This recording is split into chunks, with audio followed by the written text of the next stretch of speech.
There are a number of collective rituals in the event. The act of sleeping together. The act of sort of breaking bread together, and all of the different talks and performances that are going to be on show tonight. Yeah, just really looking forward to just being with people and this sense of building community with other people, with strangers as well, and just actually the act of communal sleeping, which is something that I've not experienced before. I'm feeling, this hasn't started yet, but I'm feeling super, super curious and excited for an opportunity of, sleeping in a building, in a theater, to engage on a long-term performance. We are so used to routines, to going to work, coming back home, cook, sleep, and when there are performances that break these routines so abruptly, I think this is such a factor for me to want to come to sleep. I want to take part in sleep because occupying a space of any kind is quite a powerful political thing. And I'm really interested in seeing how that is tackled because I believe it's the future of community building and community sustaining, just being together with other people, strangers, becoming friends. I just like doing things that I feel like are kind of one-off and a really interesting event. And I'd never heard of anything like this before. And especially the themes that are being explored, I think right now they're incredibly relevant. And it feels like a kind of, a powerful thing actually to get together in a room of people and use sleep as protest and discuss war as a concept and hope and humanity and Right now I'm actually feeling really tired, which is quite good. I'm hoping that means I'm going to sleep well. And I'm feeling excited because we're about to watch the performance, the improvised performance. So tired and excited at the same time.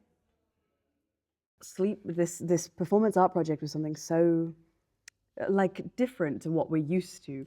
But actually sleep is something that we do for a third of our lives, right?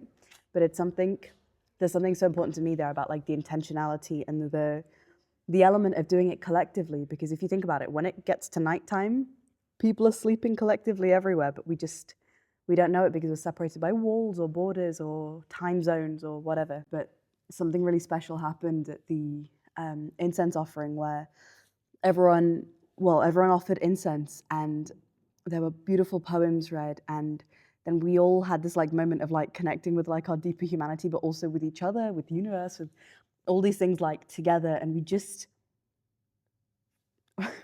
stood there and breathed together and held hands and just took in the weight of being super, super present. And I'm looking forward to see what else awaits, and I'm really looking forward to sleeping a little bit.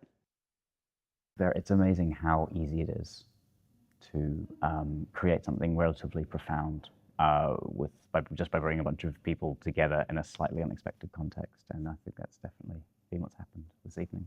I'm going to be up late tonight. I'm a bit of a night owl, and I know this building quite well, so I guess I'm looking forward to my contribution of care to be looking after the sleepers a little bit while they sleep. And I know there's going to be a dawn awakening ritual, which is going to be, I think, all the more special when you've been awake through the night. So you sort of get to see people through the night and then join the sunrise. I think that's going to be, I think that's going to be really special. I still struggled to sleep, but it was less about the sleep and more about the sleep overall throughout the whole weekend, and it allowed me letting myself, I guess, rest and sleep and experience sleep in different ways, whether it was the music, listening to people when we were talking to people in Vietnam and speaking about resistance. So there was a lot of, and then also eating was very meditative. So all of that felt a little bit like coming in and out of sleep.